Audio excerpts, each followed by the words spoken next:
sejak saya sudah bisa mengerti bahasa, mungkin istilahnya masih muda dulu, biasa ada pantun-pantun.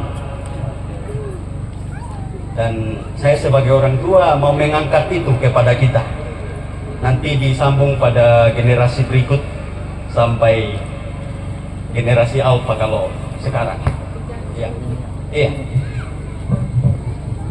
Ada pantun, boleh pantun ya? Ya, supaya tidak mengantuk. Dari mana datangnya lintah? Dari sawah turun ke kali. Ya, dari sawah turun ke kali. Dari mana datangnya cinta? Dari mata turun. Dari mata turun ke hati. Kalau TikTok sekarang apa anda bilang? Ubur-ubur ikan Bukan ubur-ubur, bukan. Tidak ada hubungannya dengan ini. Dari mana datangnya cinta? Dari Facebook, KWA. Dari mana datangnya kecewa? Pada saat ketemu.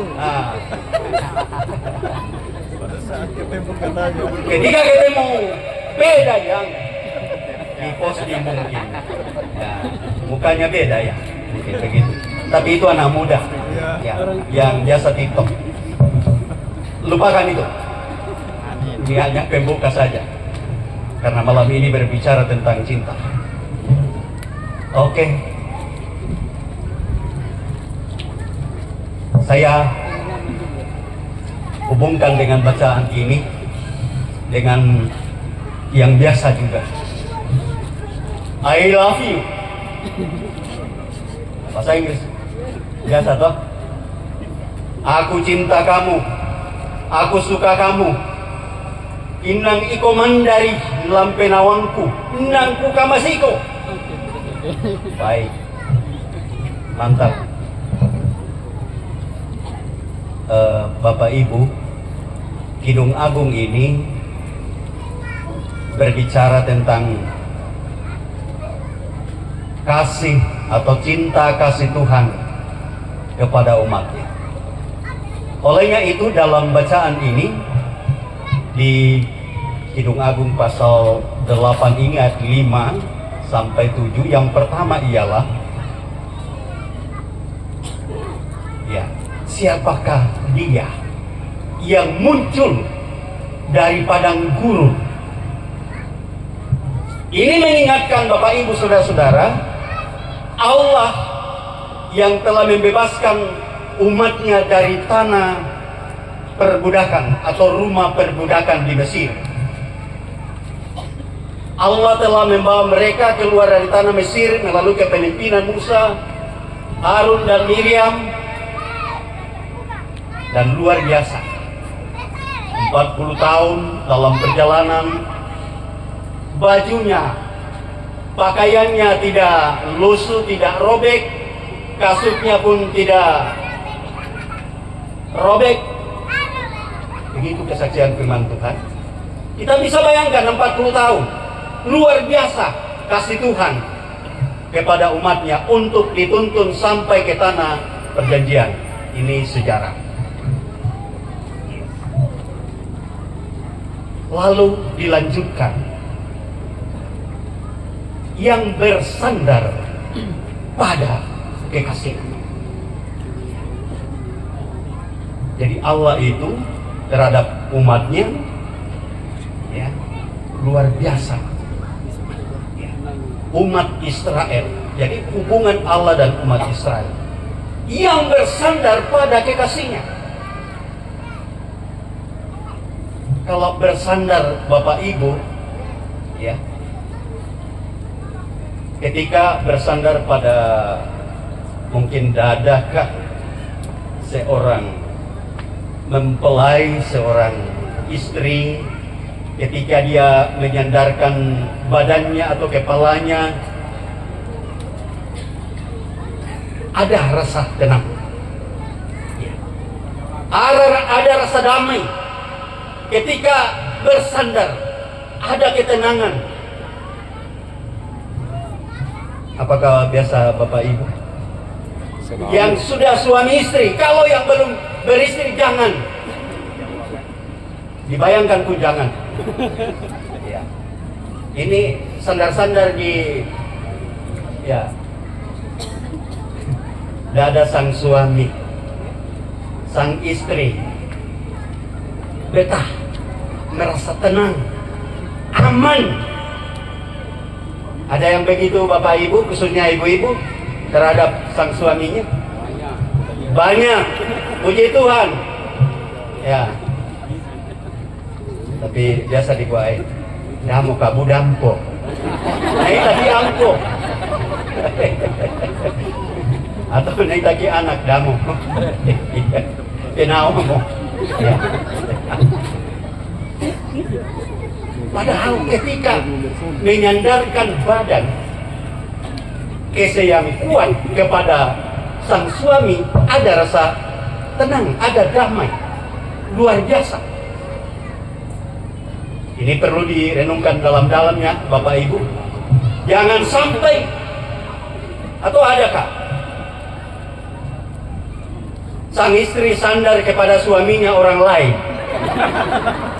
Ada. Baju apa? Tidak ada di sini. Puji Tuhan. Ajaran iman Kristen tidak boleh istri orang lain bersandar kepada kita sebagai suami. Atau sebaliknya, suami sandar-sandar sama istrinya orang. Tidak boleh.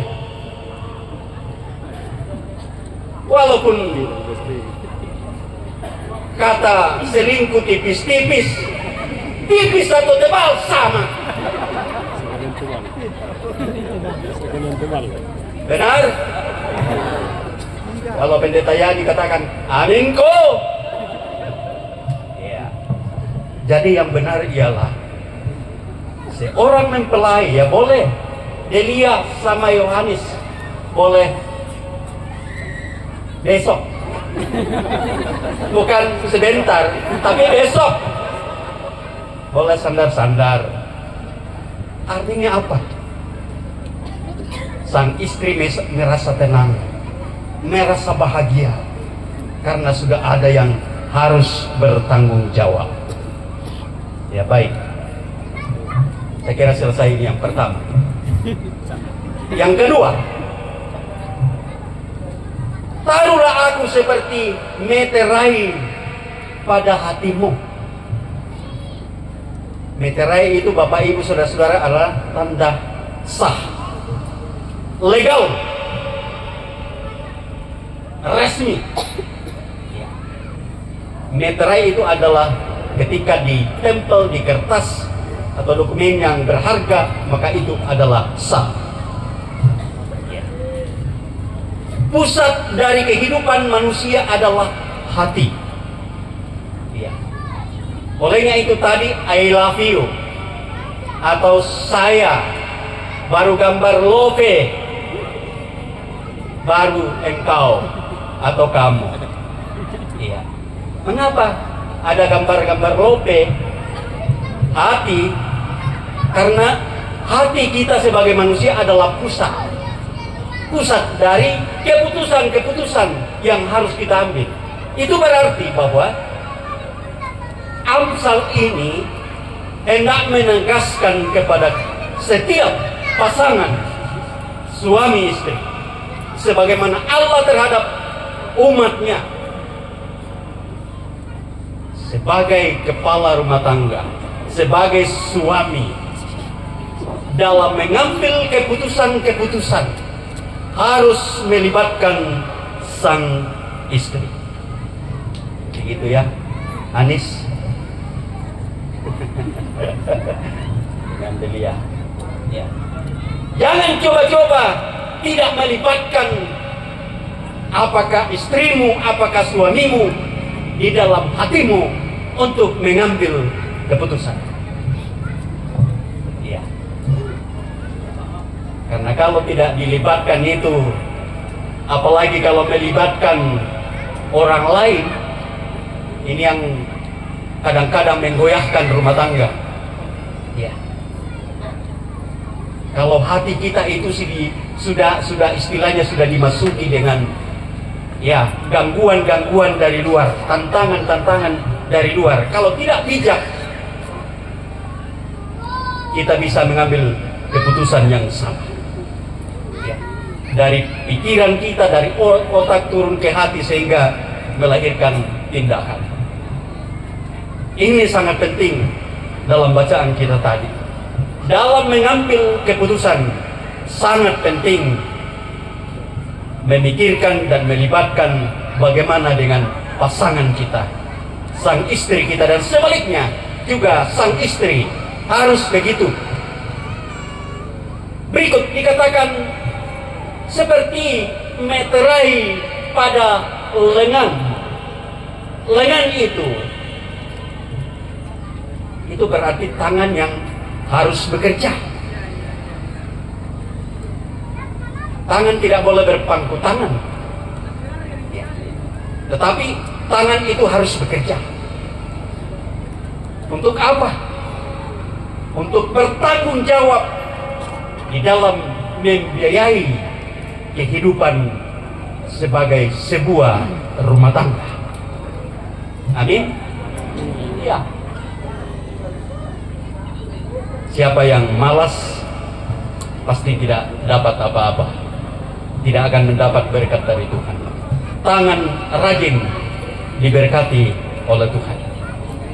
Apa yang mau dilakukan oleh tangan, apa yang mau dikerjakan, berarti harus memikirkan dengan matang bagaimana supaya istri juga terlibat di dalamnya, ataupun sang suami. Iya. Saudara-saudara, pada bagian yang terakhir,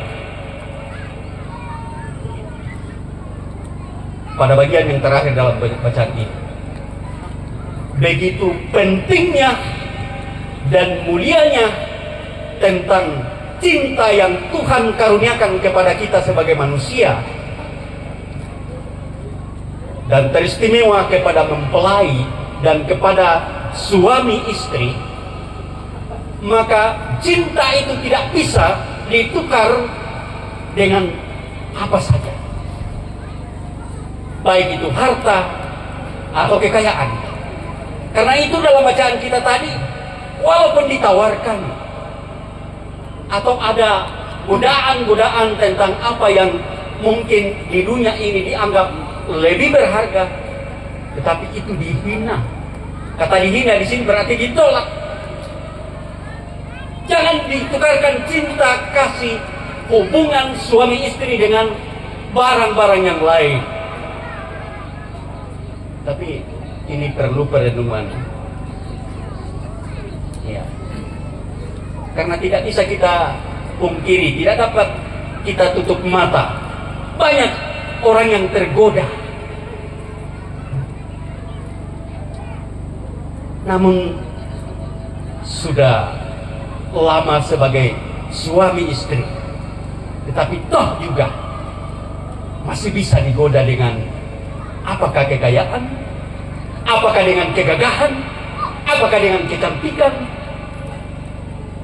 sehingga mengorbankan cinta kasih yang Tuhan tumbuhkan di antara seorang laki-laki dan seorang perempuan, yang biasa dikatakan dikhianati. Ya. Karena itu cinta yang dikaruniakan oleh Tuhan, yang hendak dipelihara, ditumbuh dan kembangkan di dalam kehidupan sebagai suami istri, itu harus memuliakan Tuhan. Ya, karena itu biasa kita dengar bahwa hakikat cinta adalah untuk kemuliaan Tuhan. Ya. Pengalaman saya sudah 27 tahun memberi pastoral kepada calon pasangan nikah atau kawin. Ya, biasa muncul pertanyaan, apa tujuannya untuk mau nikah? Ya, apa tujuannya untuk mau menikah? Tapi rata-rata jawabannya supaya ada keturunan.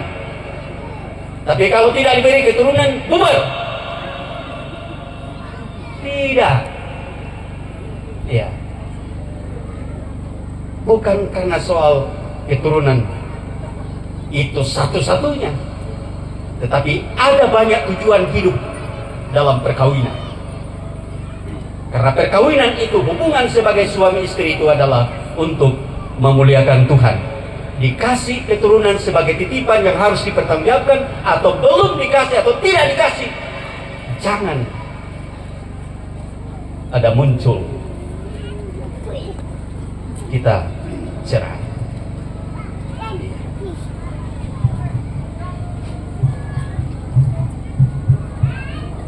Amin.